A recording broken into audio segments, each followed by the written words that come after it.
Welcome back. Now this is lecture number 6, and we're going to be part 1. We begin to look at the book of Mark, And I want you to understand that the book of Mark is it's the shortest of the Gospels, of the synoptic Gospels itself. And here's the theme that we're going to be working with out of the book of Mark. Mark is structured in such a way that the last week of Jesus' life is the focus of over 1/3 of the book. The theological significance of the Passion Week is obvious. Mark starts where Peter's experience starts, and with Jesus as an adult, and theologically related to John the Baptist's message of repentance and faith in the preparation for the work of the Messiah. And so I want you to begin to see that Mark itself is the most abbreviated of all of the Gospels, yet over 1/3 of it is just talking about that 1 week, the Passion Week, the week of Jesus Christ. There is a big difference between biblical history and church history, and for that reason, Mark becomes extremely important to us. So in our opening statements, let's begin to look at this and understand that the ancient church usually bypassed copying, studying, and even teaching Mark in the preference to the book of Matthew and Luke, because they saw Mark as what we would call today a Reader's Digest version, an abridged gospel, if you will, a view which is specifically stated later on by Aurelius Augustine and St. Augustine, who we here in America pronounce him as Augustine, but even Augustine had that sense that Mark was just simply an abbreviated version, and he really didn't spend a whole lot of time on the book of Mark. Mark is not often quoted by the Greek church fathers or even the 2nd century apologists, those are the defenders of the faith. That is quite telling as you look at the early history of the church and how it utilized the Gospels. You note that Mark is ever really quoted or even used. In addition, since the rise of modern historical grammatical approach to biblical interpretation, the Gospel of Mark has taken on new significance when it is viewed as the first written gospel, and I think by and large the majority of your scholars and theologians would agree that Mark is in fact the first written gospel. Both the book of Matthew as well as Luke use it in their presentation of Jesus' life and significance. Thereby, Mark becomes what we would call the foundational document of the church. It's the first official account of Jesus' life. That really is the importance of it, because it is the first official account of the life of Jesus is Mark, and you would have thought that being true, that Mark would have been utilized much more in the early church in terms of catechism, in terms of training and education, but no, that was not the case. It was the book of Matthew as well as the book of Luke. Again, we return to an earlier statement that we made at the very beginning of our semester, and that is that the Bible cannot mean to us what it never meant to those who first read or heard it. So we need to study Mark in its proper context. If you were to look at the book of Mark in terms of the miracles of Jesus, perhaps those that are unique to the book of Mark would be, in fact, the healing of a deaf mute. That would be in Mark chapter 7, verse 31, as well as the healing of a blind man at Bethesda, and that would be in Mark chapter 8, verse 22. So those two are quite unique to the book of Mark. Now, in the category of genre, the Gospels are not modern biographies or histories, and a lot of times you hear people treat the Gospels that way. Matthew, Mark, and Luke, as well as John, they treat them as biographies or histories. They're not that. That's not what it is. They are, in fact, selective. They are selective theological writings used to introduce Jesus to different audiences and bring them to faith in him. That really is the essence of the Gospels. They are good news accounts of Jesus' life for the purpose of evangelism. And I want to draw your attention to that as well, because Mark is being the what we would call the abbreviated version or the abridged version, or in modern terms, the Reader's Digest version of the Gospels, and it becomes an extremely effective tool in evangelism. Mark is made up of 4 very distinct historical settings or theological purposes. Let's enumerate them. Number 1, the life and the teachings of Jesus is the first one that you would note. Secondly, the life and the ministry of Peter, specifically of Peter. And third, it's the needs of the early church are expounded a bit here in the book of Mark. And fourth, the evangelistic purpose of John Mark.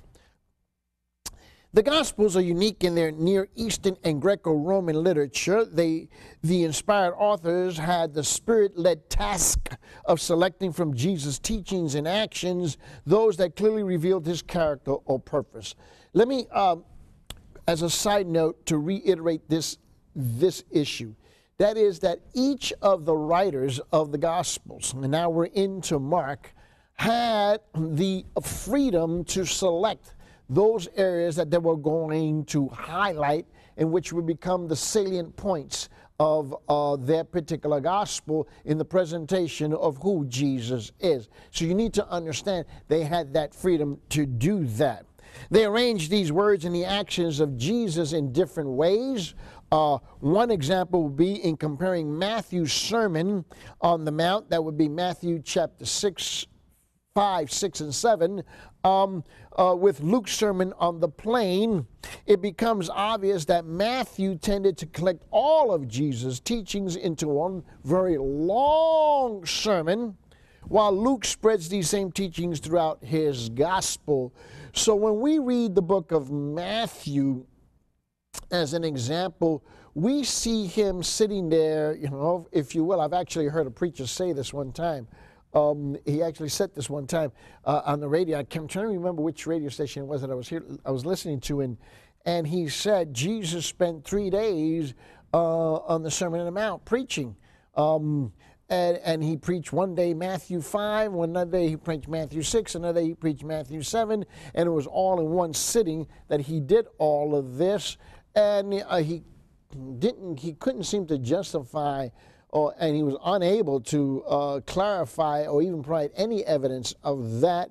But what we do know is that the book of Matthew collected all of it and put it and puts it down in writing as if it's one long sermon, contrary to Luke, which spreads it throughout all of the Gospel of Luke itself. Mark basically evades much of that in an abbreviated form. So this implies that the Gospel writer's ability not only to select and arrange Jesus' teachings, but also to adapt them to their own theological purposes. I would recommend once again the book entitled How to Read the Bible for All It's Worth by Gordon Fee and Stewart. When reading the gospel, I believe that one must continue to ask what theological point these writers are trying to make. And that's what I'm always looking for, because Jesus and the Holy Spirit, God the Father, was always teaching us something specifically. There was always a direct teaching or indirect from God to us, his people. So why include this particular event, miracle, lesson here is the question that I'm always asking when I'm looking at the Gospels itself. Why is that inserted here? And why is it at this particular location in terms of the perspective or the point of view of that particular author? So those are the kinds of questions that I'm asking, so to get a better grasp of the book of Mark. Mark's Gospel is also a good example of clearly koinonia Greek, K-O-I-N-E, koinonia Greek, which would be now the common Greek language. as a second language of the people of the Mediterranean world at that time. So we find that Mark is written particularly in that.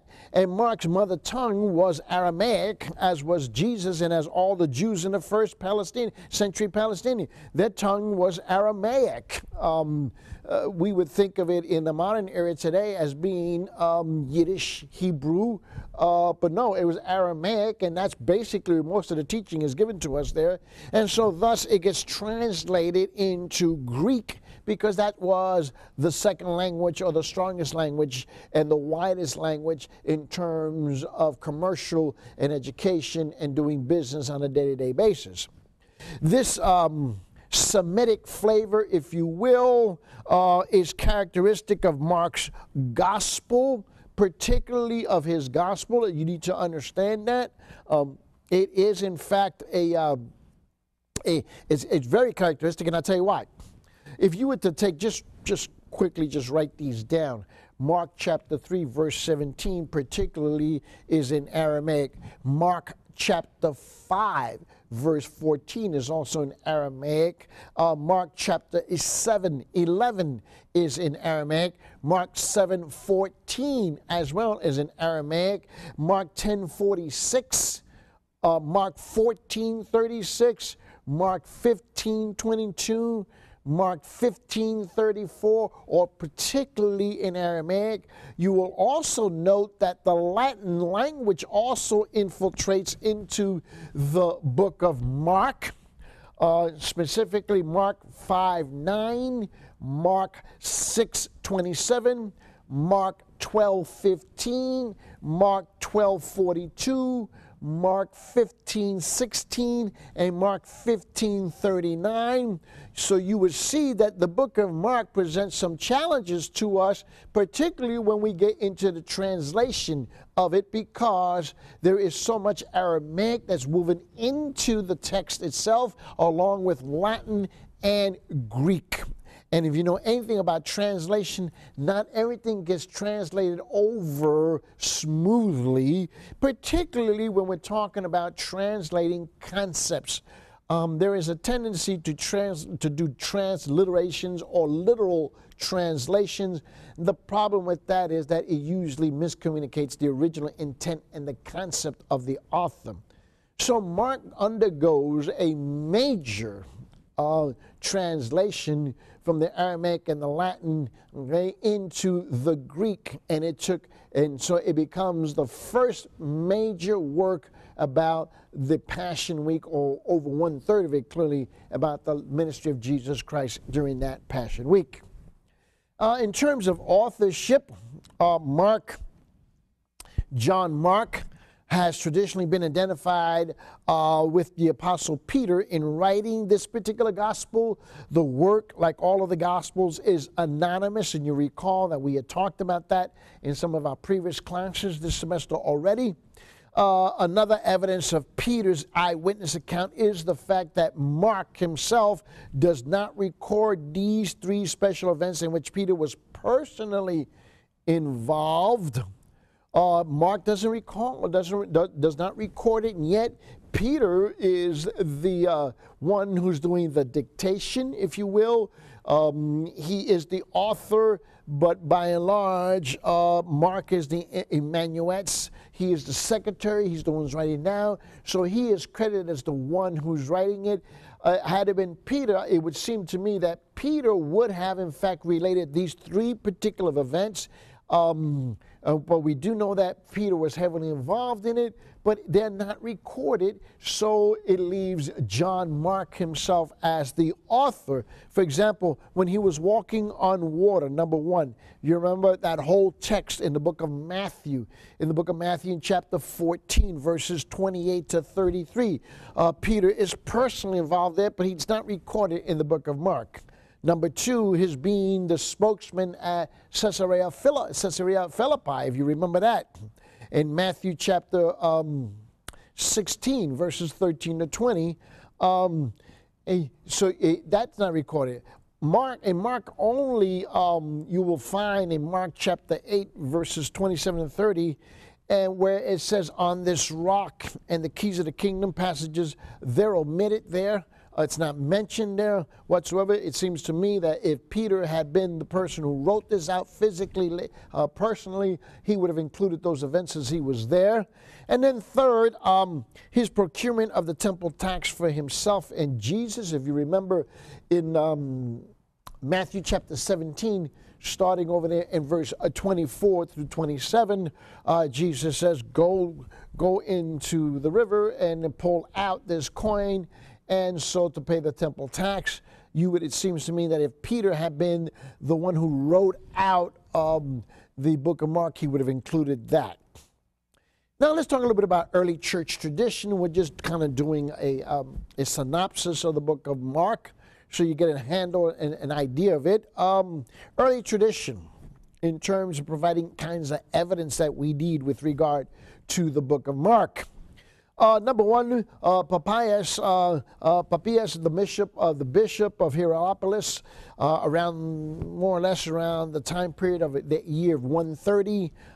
He wrote in his writings, which was titled Interpretation of the Lord's Sayings. He wrote a book, there was a whole writing about this, which is quoted by Eusebius, the historian, and the historian, this is much, much later on. If you remember, the historian Eusebius lived between 275 to 339. In his book called Ecclesiastical History, so he quotes Papias, and this is what he's talking about. He asserts that Mark was Peter's interpreter who recorded accurately, but not chronologically, Peter's memories of Jesus. Apparently, Mark took and adapted Peter's sermons and organized them into a gospel presentation. Henceforth, that's why it's an abbreviated presentation, or a Reader's Digest, or a track version, if you will. Papias claims to have received this information from the elder, which referred to the Apostle John. And if you recall, Papias was one of John's disciples. So that is a very strong possibility, because he claims that that's where he got his information from. And you remember that John, the apostle, does not die until well into his 90s. So it could be, in fact, that he got that information directly from John. And we're talking about church tradition. That's the reason why I told you earlier there is a difference between biblical history and church history. But we need both of them. The anti-Marcionite prologue to Mark, written about roughly around the year 180, identifies Peter as the eyewitnesses of Mark's gospel. It also states that Mark wrote the gospel from Italy after Peter's death, which is held traditionally that he died in Rome, more or less around the year of 65 A.D. The church father Irenaeus as well. Irenaeus was writing around the year somewhere around 180 as well. He mentions that John Mark, as Peter's interpreter and the compiler of his memories after his death. We know that because there is a written document. It's called Contra Hereses, and it's in that particular document, which is in Latin. Also, the Mauritanian fragment. It would be a canon. It's a document that was written somewhere around the year 200 from Rome. Although the text is incomplete, because not all of it was found, seems to affirm, it seems to indicate to some degree that John Mark recording of Peter's sermons. So we begin to see, as we piece all these things together, that the church is affirming, at least historically, that John Mark was recording all of Peter's sermons at the direction of as he put all of it together for Peter. Because remember, Peter had been martyred somewhere around the year of 65 A.D. Also, Walter, the historian and the scholar Walter Wessel, who wrote in the Expositor's Bible Commentary, he makes the interesting comment that the above early church traditions are from geographically diverse church centers. So there is this, and the importance of that is this, is that there's this broad consensus of the early church world, if you were to do a full circle, if you will, of the, from Jerusalem around the Mediterranean, all the way up and through Greece, through Turkey, modern-day Turkey, back down through Syria, back into Israel, down through northern Egypt, which would be North Africa. You did that full circle. You would see that the early church fathers from all of those circle points all affirm that John Mark is the one who compiled Peter's sermons. And we know that that takes place much later because Peter was martyred. Papias, he was in Asia Minor, which would be the whole area of Turkey. The Ante-Marcian prologue and the Mauritanian fragment both were in Rome. We know that from the historical records. And Irenaeus, he was in what we would call, he was in Lyons, in what we would call France, modern-day France. Today, Irenaeus' tradition also found that Tertullian, the church father also, who was in North Africa, affirms that from the fragments that he had available to him, that John Mark compiled Peter's sermons. And we also have Clement of Alexandria in Egypt in the Hepataphysis, which is a document that he wrote, number 6. Also quotes Eusebius the historian as well. So this geographical diversity gives a lot of credence to its trustworthiness because of the tradition of wide acceptance in the early church Christianity, and that is that John Mark is the compiler of all of Peter's sermons, which is what the book of Mark is. So what do we know about John Mark himself becomes important. We know that his mother was a well-known believer in Jerusalem. We know that, in whose house the church met. And it's believed that it's her house that the Lord's Supper took place. That's where it's believed. We see that in Mark in chapter 14, verses 14 to 15. Let me just go there really quick for the purposes of time. We see that in Mark 14:14. It says, and whenever he enters to say to the owner of the house, thy teacher says, where is my guest room in which I may eat the Passover with my disciples? And he himself will show you a large upper room furnished and ready, prepared for us there. And the disciples went out and came to the city and found it just as he had told them, and they prepared the Passover. And we do know that John Mark gets mentioned later on because we do note that to be true in the book of Acts. We see that in Acts chapter 1, verses 13 and 14. We see it in Acts chapter 12, verse 12. So he was possibly what we would call the unnamed man who fled from Gethsemane. And that's what most overwhelming majority of the church history and the scholars indicate, that this is the same John Mark that gets mentioned later on in Mark 14, 51 and 52.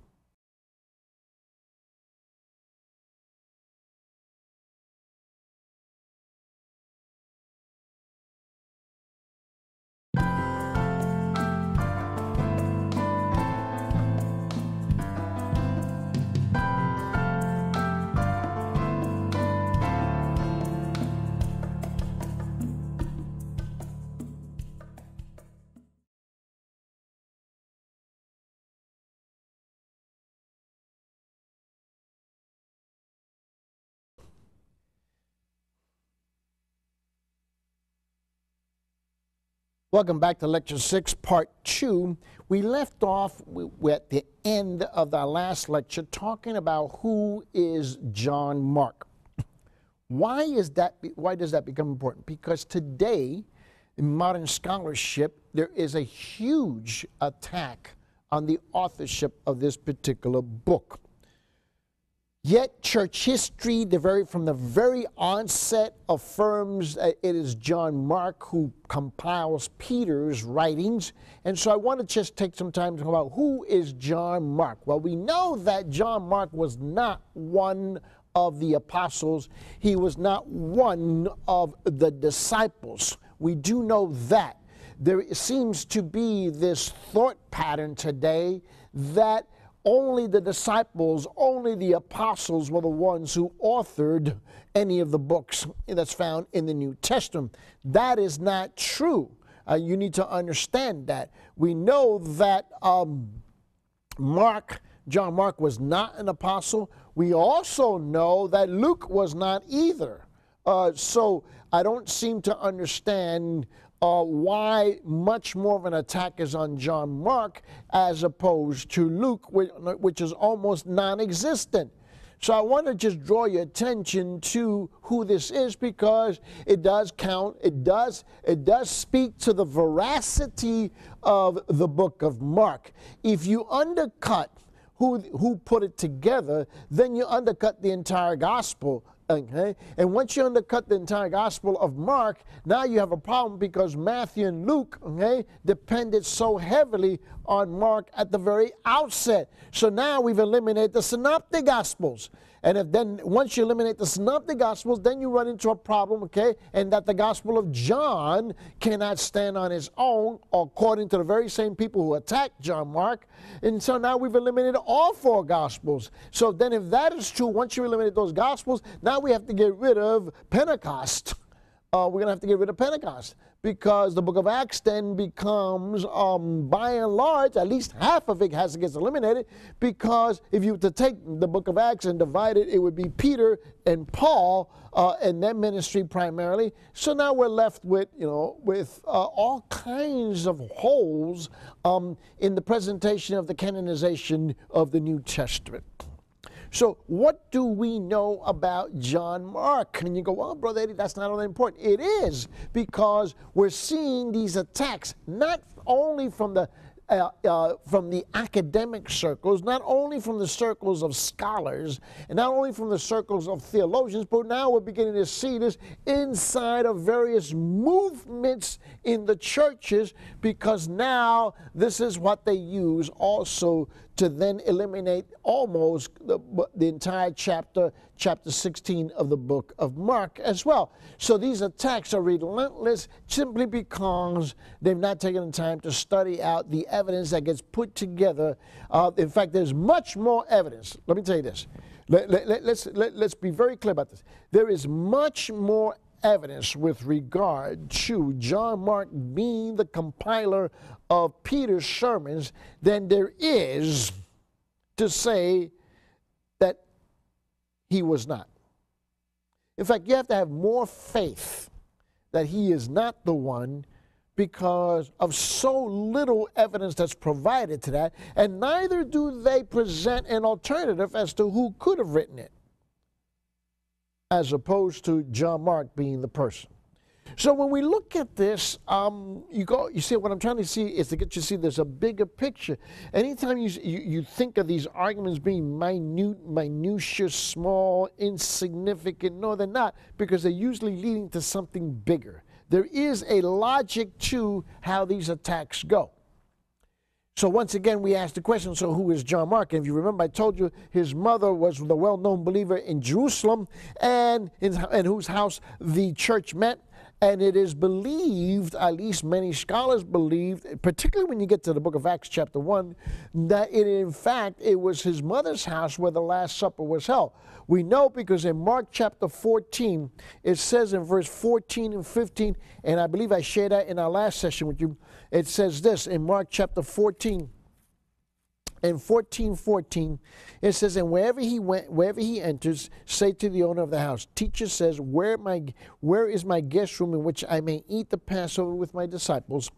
And he himself will show you a large upper room furnished and ready prepared for us there. And the disciples went out and came to the city and found it just as he had told them, and they prepared the Passover. Now, if you turn over to the book of Acts chapter 1, I want you to see this in the book of Acts chapter 1, because I just kind of want to see if I can tie this together for us a little bit here. And that is that we will see this.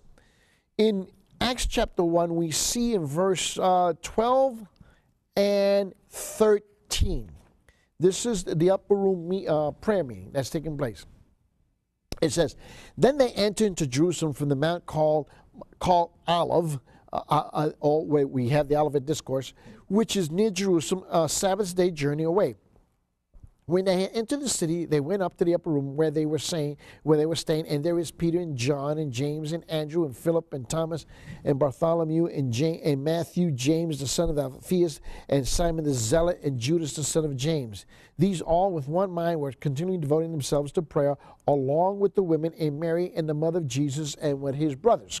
Now, it is interesting to note that many commentators do cite that this text here, because of its foundational information, not because it's a direct quote, but because of its foundational information that we gather out of this text, okay, is in fact, many will say, John Mark's home or the home of his mother. He was also possibly the man who's unnamed, who fled from Gethsemane, if you remember back in Mark chapter 14. And go back with me to verses, let's go back to verse 51. Mark 14:51, a young man was following him, wearing nothing but a linen sheet over his naked body, and they seized him. This verse here gets quoted, I don't know how many times, that perhaps this is John Mark himself. There seems to be where that source is or where it comes from. I'm really incapable of identifying for you, but what I do know is that many scholars and historians seem to point that it is John Mark. And if the mob, and so we see this, and if the mob under Judas' guidance had first gone to Mark's mother's house in search of Jesus, possibly where the last Passover was observed by Jesus, well, Mark could have been present because it was his mother's house. He could have heard the noise because he would not have been allowed to be in the room with Jesus and the other disciples as they actually literally took the supper. So it is suspected then what was happening. He suspected what he heard, what was happening, and so he ran after the multitude quickly with just a sheet over him. And so we see in Mark 14:51, and then 52 says, but he pulled free of the linen sheet and escaped naked. Okay? So it seems that a lot of people will point toward that as a piece of evidence.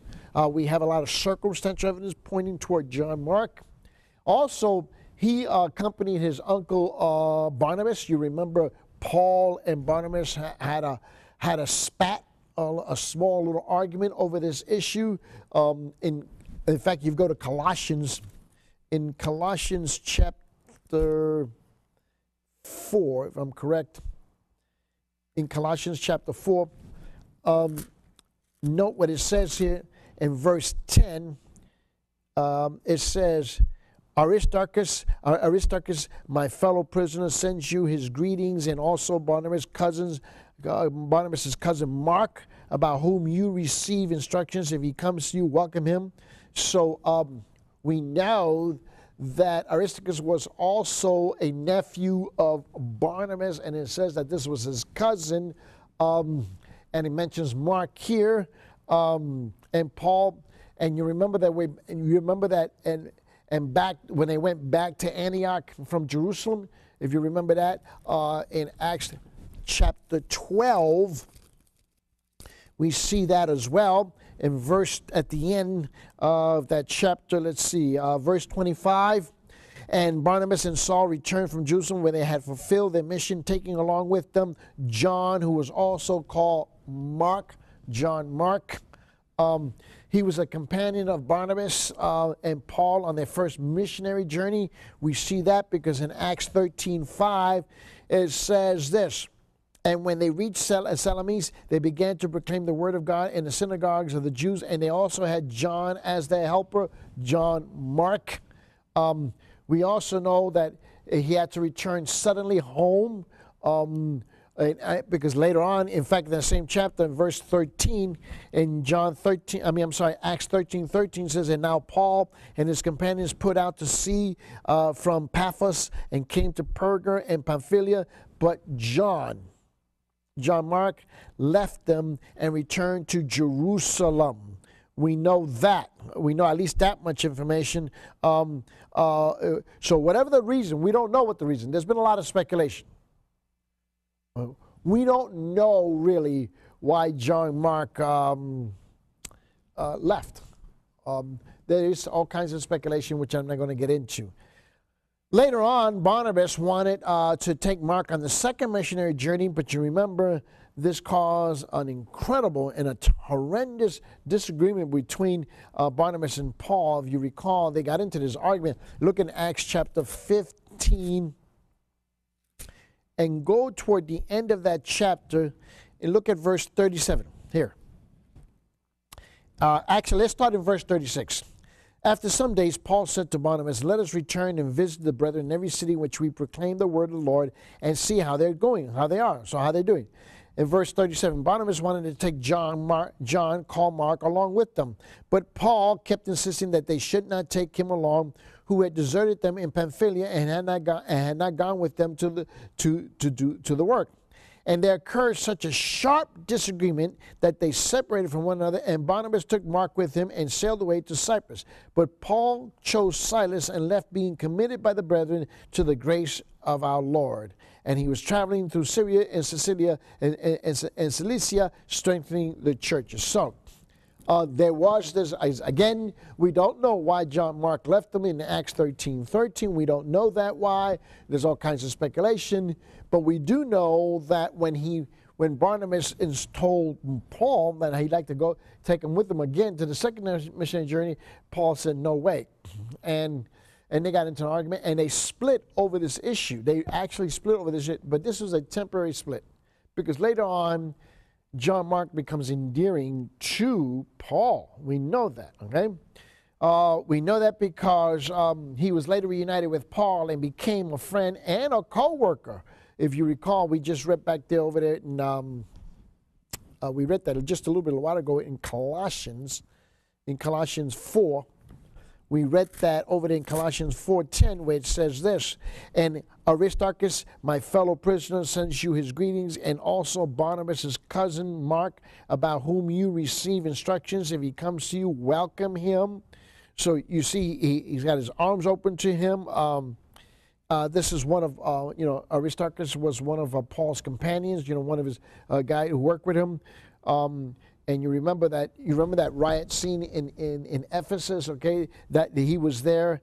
And so he accompanied Paul on his trip to Jerusalem and on into Rome.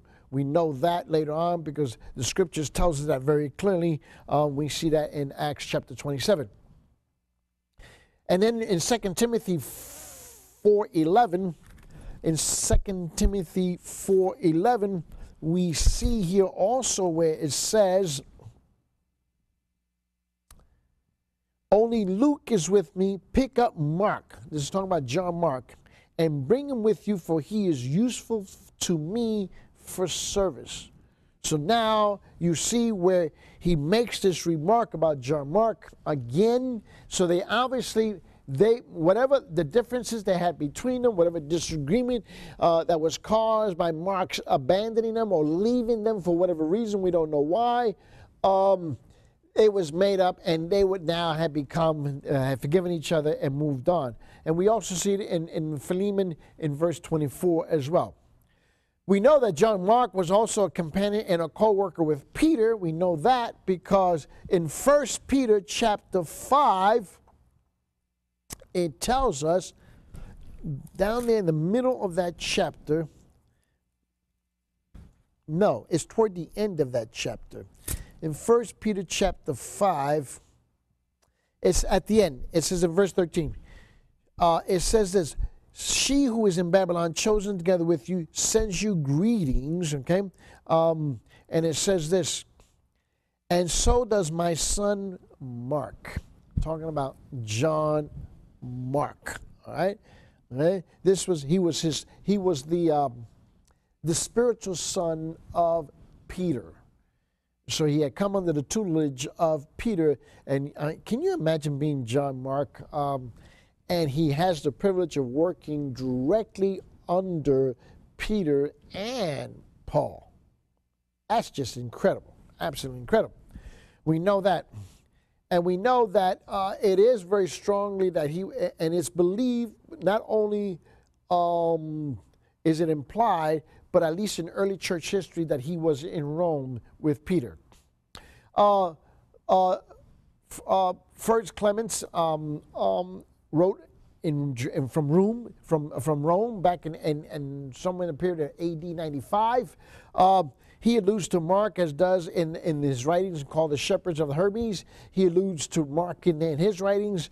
Justin Martyr, around the year more or less of 150, he quotes Mark 3:17 and adds it and adds that it comes from Peter's memory. He makes it a statement that it comes from Peter's memory. So Mark is the one who records this. We also have Clement of Alexandria, somewhere also on the year period of AD 195, asserts that those who heard Peter's preach in Rome asked Mark to record all of his sermons. We know that from early church writings of traditions that he was asked to record all of his sermons. Tertullian in the year of 200, more or less, he wrote in his writings, in his epistle called the Against Marcion, he says Mark published Peter's memories. He establishes that, he makes that statement clearly. According to Eusebius, again, and as well as the Origen, one of the early church fathers, around the year 230, in his commentary on Matthew, the book of Matthew, because there was no known commentary on the book of Mark by anyone until the 5th century. In which, again, as I tell you, I don't know why. All I can tell you is that Matthew became the most quoted, the most copied, the most studied, yet Mark was the foundational document for both Matthew and Luke, and it was the first written document.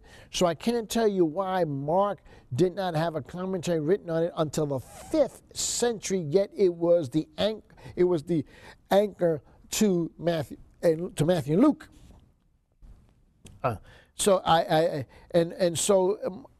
We also know that Eusebius, as well as Origen, claimed that Mark wrote the gospel as Peter explained it to him. Peter sat down with Mark and explained all the things that he had experienced and he had seen and the things that he had preached during his lifetime before he was martyred in Rome. So what we've seen here is now, for the first 200 years in the history, the church affirms without any hesitation, without any doubt, that John Mark is the author of the book of Mark. He, again, was not a disciple. He was not an apostle.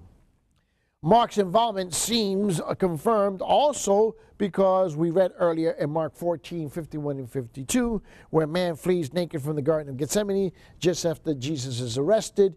And this unusual and totally unexpected detail seems to reflect Mark's personal experience, but also note the brevity of it, because Mark is what we would call the abridged version of the Gospels, or the abbreviated version of the Gospels, or what we would say today in the modern era, the Reader's Digest version of the Gospel. It would be Mark. It's the shortest book, it's the most abbreviated, and it just deals with the salient points of Jesus, but over a third of it concentrates on the Passion Week of and that's what the majority of Mark deals with, of the life of Jesus. The dating of the book of Mark, the gospel is the eyewitness account and interpretation of Jesus' life, his actions, his teachings, and apparently taken from his sermons. We know that. They were compiled and distributed after his death. So we know that because both the anti-Marcion prologue that was written along with Irenaeus's writings also adds that that it was done after the death of Paul also. So both Peter and Paul were martyred under the reign of Nero in Rome, because church tradition tells us that. So the exact dates are uncertain, but if true, then probably the date of Mark was somewhere in the mid-60s. Again, I wouldn't get hung up on the dating of the particular Gospels themselves. And the reason for that is because neither one of the Gospels identifies the author. There's a lot of allusions to who they are, but there is no direct, as opposed to, let's say, the book of Rome, the book of Romans, where Paul identifies himself, or you go to Corinthians, Paul's identifying himself, or Ephesians, or Philippians, or Galatians, and Thessalonians, and so forth. Okay? Quite different there. It's possible also that in the writings of the anti-Marcionite prologue, and as well as Irenaeus, they do not refer to Peter's death, but they only refer to his departure, when his exodus from Rome. That's all they do. There is some traditional evidence that even Justin and Hippolytus, both of them in their writings, that Peter visited Rome during the reign of Claudius as well. And that, in fact, Eusebius seems to affirm that as well. So why is all that important? Because Mark always accompanied Peter. That's why. And Peter seemed to have, obviously had the experience there, but Mark seems to have all the information of that not one of the other Gospels mentions whatsoever. So it seems that Luke concludes the Acts with Paul still in prison in the early 60s, 60 to 65, 66, somewhere in there. And if it is true that Luke used Mark in his Gospel, then it must have been written before Acts. We know that. And therefore, it becomes in the early 60s. And by and large, I would say that the overwhelming majority of the scholars, along with the theologians, say that Mark is the first written gospel before Matthew, before Luke. And that's the reason why, if you remember at the beginning of this semester, I talked to you about the Synoptic Gospels, and I said we will put it in the order of Mark, Matthew, and Luke. That's the reason why, not the way it was canonized in the Bible. But that's the difference, and I mentioned to you that I would not engage in the chronological issue, but in the canonical issue. And why? Because Matthew and Mark come after, Matthew and Luke come after Mark, and they depend heavily on what Mark had to say.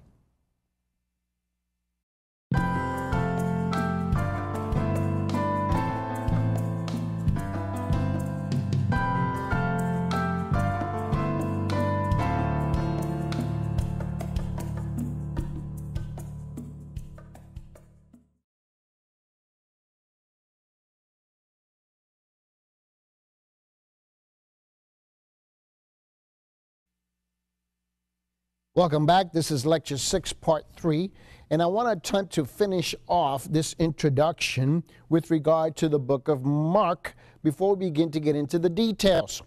Let me remind you as well as to where you should be in your reading. I need to remind you that because I haven't done that in a while.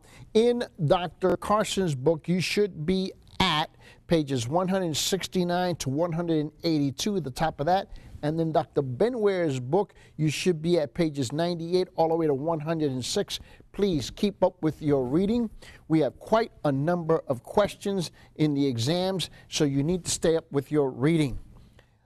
I also want to remind you that as you go through the material and the handouts that you're going to be receiving, please keep in mind that together with your reading of your textbook and the handouts, it becomes crucial, because later on in your midterm exam as well as in your final exam, you'll discover that the questions are coming out from both sources.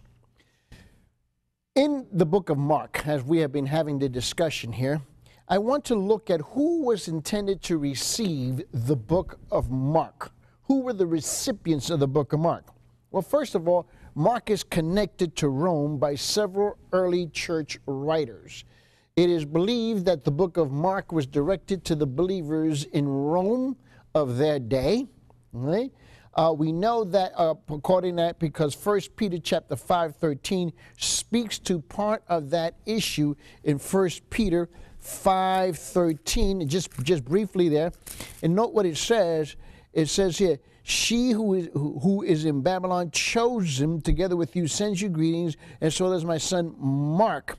Now you need to go, well, what does that have to do? Well, this is a reference to the church in Rome. This is to the reference to the church in Rome. And so it is believed that this is where the majority of the intended audience found themselves. We also know from the documents, as I've mentioned in the past, the anti-Marcionite prologue documents in Italy of that day. We know that it mentions Mark specifically as the writer, along with this particular gospel as being directed to them, along with one of our early church fathers, Irenaeus.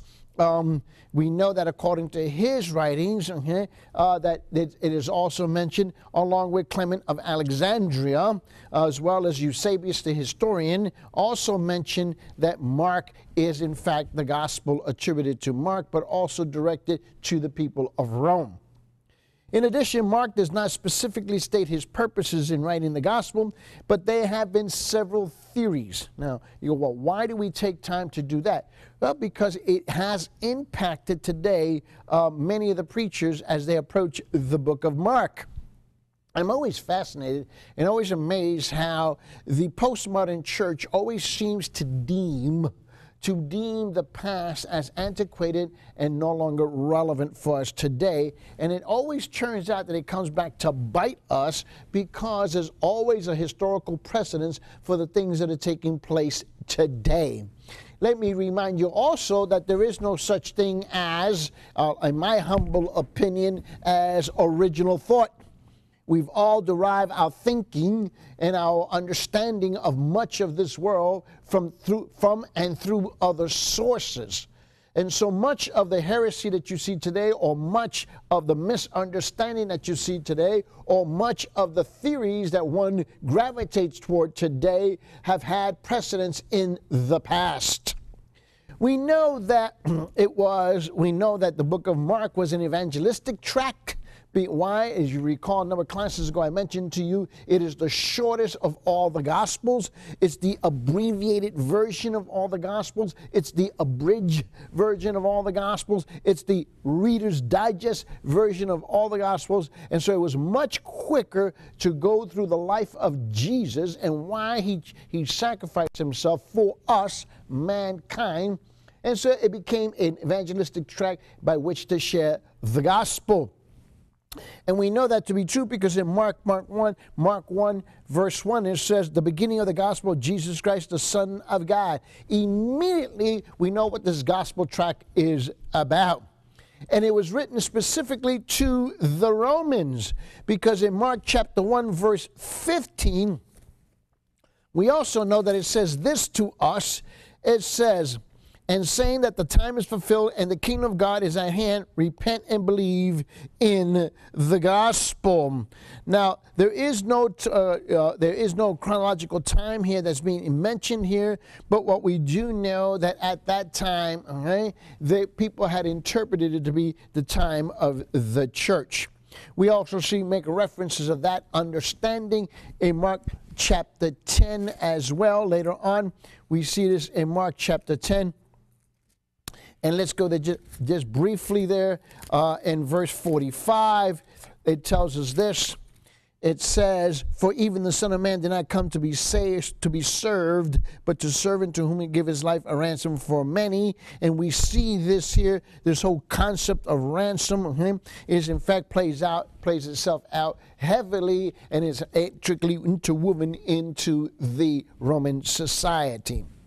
In addition, Jewish elements have been interpreted out of the book of Mark. We know that to be true. And if you remember a number of classes ago, we mentioned some of this about the Jewish language, the Latin language, and the Aramaic language, that was mentioned in the Gospels, and particularly in the book of Mark. We see this in Mark, the Jewish elements that are interpreted here. We see it in Mark chapter 7 as an example. If you just go to Mark 7 and look at the very beginning of that chapter, down in verse 3 and 4, it says, for the Pharisees and all the Jews do not eat unless they carefully wash their hands, thus observing the traditions of the elders. And when they come from the marketplace, they do not eat unless they cleanse themselves. And there are many other things which they have received in order to observe, such as the washing of cups and pitchers and copper pots, etc., etc., etc. This is a very Jewish orientation to the gospel. We see something similar in the book of Mark in chapter 14 as well. You see it later on in verse 12 there in Mark 14:12. We could see here where it says the following to us: and on the first day of the unleavened bread, when the Passover lamb was being sacrificed, his disciples said to him, where do you want us to go prepare for you to eat the Passover? So you see the Jewish elements coming out of this, and it's directed to the many Jews that were in Rome. We also see this later on in chapter 15 as well. And we see this in verse 42. And when the evening had already come, because it was the preparation day, that is the day before the Sabbath. And then it talks about Joseph of Arimathea and so forth. So we begin to see this here. We also see that Mark also has in it, the appeal to Mark is that it is because it was an evangelistic tract, they were able to communicate to the Gentile population. They were able to communicate to the Roman population, the citizenry of Rome there. They were able to communicate to the Jewish population inside of Rome. And they were able to communicate to the Arab population, the Aramaic speaking population of Rome as well, because it was a tract that was so easily moved in through all of those distinct cultural groups. For example, the Aramaic words that are translated highly in the book of Mark, you see Mark chapter 3 verse 17. You see that as well there. You can see this very clearly here in Mark 3:17. And let me show you that in your Bibles, where it says this. It says, and James the son of Zebedee and John the brother of James, to him gave the name of Boanerges, which means son of thunder. And okay, that was an Aramaic term that was used, a name there. We also see it in Mark 5:41, where it says, taking the child by the hand, he said to her, Talitha cum, okay, which translated means little girl. That's Aramaic. You see it in Mark chapter 7 as well. In Mark 7:1, at the very beginning of that verse, where he says, and the Pharisees and some of the scribes gathered around him when they had come from Jerusalem. Okay, so let you know that they're in Rome. They're in Rome because there was many who had traveled there. We see this as well in Mark 7:34, Mark 10:46, Mark 14:36, Mark 15:22, and Mark 15:34. So you see a lot of Aramaic is being translated there. And so the book of Mark, the gospel tract itself, was very appealing to a very wide audience in Rome. Then we also have, as well, the use of many Latin words, okay? We see this in Mark chapter 6, in verse 27. Look with me there, where it talks about the speculator. It says, immediately the king sent an executor and commanded him to bring back his head, and he went and had him beheaded in the prison. Well, in there, that word executioner, okay, there was the speculator, okay, we see this in Mark, and we also see in Mark 7:4 as well, where it says, and when they come from the marketplace, they do not eat unless they wash, they cleanse themselves, and there are many, okay, who observe all of this. You see this a lot in Mark. You will see Mark 12, for example, you see the Latin words that are being translated not into our English text, but you'll see, for example, the concept of the speculator, which is in Mark 6:27. You see the concept of the sextanist in Mark 7:4. You see the census, what it's talking about in Mark chapter 12, verse 14. That, in fact, is Latin. The quadrans in Mark chapter 12, verse 42. The praetorium in Mark 15:16. The centurio in Mark 15:39, and the flagellare, which is the cat of nine tails, you know, the whipping, okay? That's in Mark 15:42. So you begin to see that Mark was very appealable, if you will, because of much of the words that were so mixed in. It's very much like today. For example, if you come to Los Angeles in California, it's very common to hear a lot of people who will speak and intermingle a lot of the English language with Spanish. And so they'll be right in the middle of a conversation, and all of a sudden they'll move right into several Spanish words, or they're in the middle of a conversation in Spanish and they'll move into several English words. It's very, very common. And for example, in our city, in Los Angeles, California, where I happen to be located at, is you'll also see we live in a community with 225 languages. Do you hear me? It's 222 languages are spoken in this community alone. And you'll hear many, many, many times conversations with people with English mixed in with a number of other languages. And so that was very common. Rome was that way. It was very, very common. So was Jerusalem. Jerusalem was that way. It was nothing new. So you need to understand that the appeal of the tract of Gospel of Mark was extremely appealing because it was able to communicate to a much broader audience. And we see that a lot. So we see inclusive language in relationship to Jesus here. What is inclusive language? Inclusive language is relating to those in Palestine. Jesus was never excluded. He was constantly involved in the act of inclusion, and we see this heavily in the book of Mark, particularly the way the gospel, the story of Jesus is spoken to. For example, if you went to Mark chapter 1, verse 5. It says, and all the country of Judea was going out to him, and all the people of Jerusalem, and they were being baptized by him in the Jordan River, confessing their sins. So here we're talking about John the Baptist, but notice this is all the people. This is extremely inclusive language. And so you begin to see that Mark is very appealable to a wide and broad Roman audience. We also see this as well in verse 28 of the same chapter of chapter 1. Where you see, it says, immediately the news about him spread everywhere into all the surrounding district of Galilee, as the story is being related about Jesus back in Israel, but the story is being shared in Rome.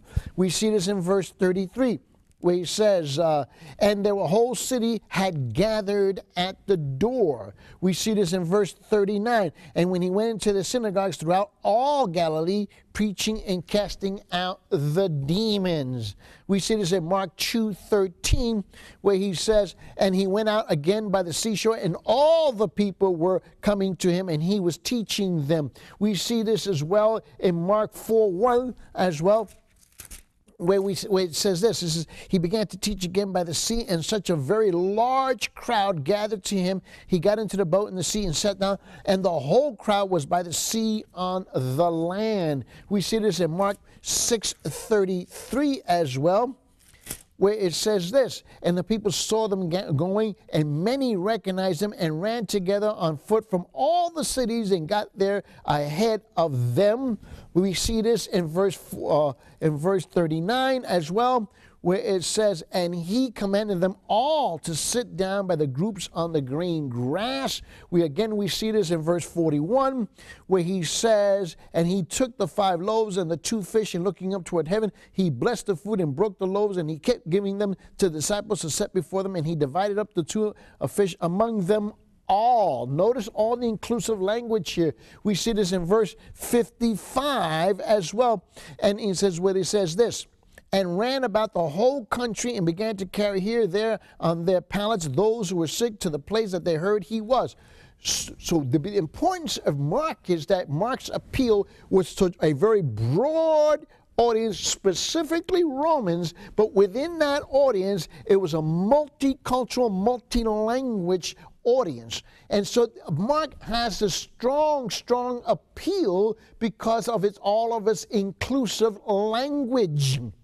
Now, if For example, in the city again that I mentioned that I live to you, that I mentioned to you where I live here in Los Angeles in California, what we have is 222 languages spoken, and in the Southern California area, which encompasses a number of counties together, we're about 18 million people, okay, in one big location. So when we have conversations here, our language tends to be also inclusive. We'll use the word all, everyone, everybody. That becomes very important, particularly when we're sharing the gospel of Jesus Christ. Where I also happen to be located, and I happen to pastor the church, we are multicultural. Okay? So we have people from all over the place, and so I have to make sure that when I present the gospel to people, that I'm presenting it in a very inclusive language. Mark does this and has this very strong appeal to this.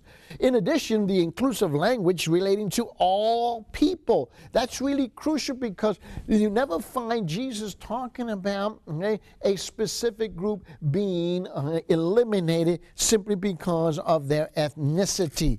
We see this in Mark in chapter 13 as well. And you see here, and go down with me down to verse 10. He says, and the gospel must first be preached to all the nations, to all the nations. So we see that this gospel tract of Mark is very, extremely appealable to many. Persecution following the fire in Rome as well broke out, and around the year of AD 64, the emperor at that time, Nero, had blamed which Nero blamed on the Christians. Okay? This great fire that took place in Rome, he blamed the Christians, is what he did. Initiated probably one of the most terrible waves of death and persecution toward believers. And here's where we find that thousands fall because of this great persecution. Mark often mentions persecution a lot.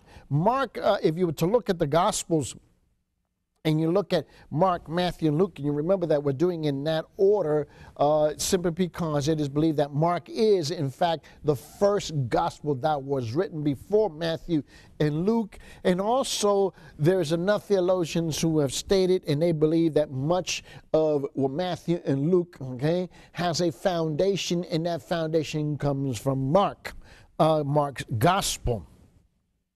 We see the great subject here of suffering, which is interwoven into the text of the book of Mark greatly. And this became crucial in Rome, given the great suffering that takes place in Rome. For example, if you go into Mark chapter 8 and you looked at verse 31, where it says the following, and he began to teach them that the Son of Man must suffer many things and be rejected by the elders and the chief priests and the scribes and be killed, and after 3 days rise again. But notice the emphasis on the suffering. We see this. We also see it in Mark chapter 9. Look with me in verse 39. But Jesus says, do not hinder him, for there is no one who will perform a miracle in my name and be able to soon afterwards speak evil of me. Why? Because he's making reference to the suffering that he's going to have to go through. We see this again in Mark chapter 10. Toward the end there, and look at verses 33, 34, where he talks about, he says, behold, we are going up to Jerusalem, and the Son of Man will be delivered into the chief priests and the scribes, and they will condemn him to death, and he will hand him over to the Gentiles. They will mock him and spit on him and scourge him and kill him, and 3 days later he will rise again. Again, we see here at the end of this same chapter in verse 45, in 10:45, he says, for even the Son of Man did not come to be served, but to serve and to give his life a ransom for many. So we see this concept of suffering, and now people were able to relate to this suffering servant, the suffering Jesus for them. Also, Mark also talks about the delayed second coming. the death of eyewitnesses to Jesus, especially the apostles, how they were killed and martyred later on. Mark deals with the issues of the rise of the heresies within the widespread Christian churches, particularly in the churches in the area of Galatia, the Judaizers, and then the Gnostics in 1 John. We see that is addressed there. And then we have a combination there of the Colossians, in the book of Colossians, Ephesians, and 2 Peter, between the Judaizers and the Gnostics already coming into the church and attacking the church. We see this a lot. The structural outline of the book of Mark becomes very important for us to begin to understand because Mark is very, very clear. It is very, very clear as to the issues that it addresses. So I want you to understand, even though Mark is an abbreviated version, an abridged version, a Reader's Digest version, if you will, of the Gospels, but Mark covers a lot of ground, a lot of subjects, a wide audience in Rome, and yet it's appealable because it moves fast. It's short, sweet, and it moves extremely fast. And so they were able to share the gospel in its entirety, if you will, from A to Z, in a very abbreviated version, enough so that people were able to comprehend, able to hear, understand, and respond to the gospel call. The same should be true with us today out of the book of Mark. Mark does not get bogged down in the muck and the mire of a lot of details, but it gives us enough details that we may be able to comprehend, okay, the totality. If you had not read the book of Matthew, if you had not read the book of Luke, you had not read the Gospel of John, if you had not touched the Old Testament, if you will, then you would have an understanding of the Messiahship, of who Jesus is and why he came, if you were hearing for the very first time in Rome with a very multi-language, multilingual, multicultural audience that was there at that time. And that was the appeal to the Gospel of Mark, which is why it continues to be the appeal today. If, for example, when we go through and we travel to the other countries, we share the quick, fast version of the book of Mark because you're able to cover a full scope. You're actually able to go full circle with the Gospel of Mark, and people can get an understanding, a grasp, an understanding of what is being presented to them. And so we should not be concerned about much of the details.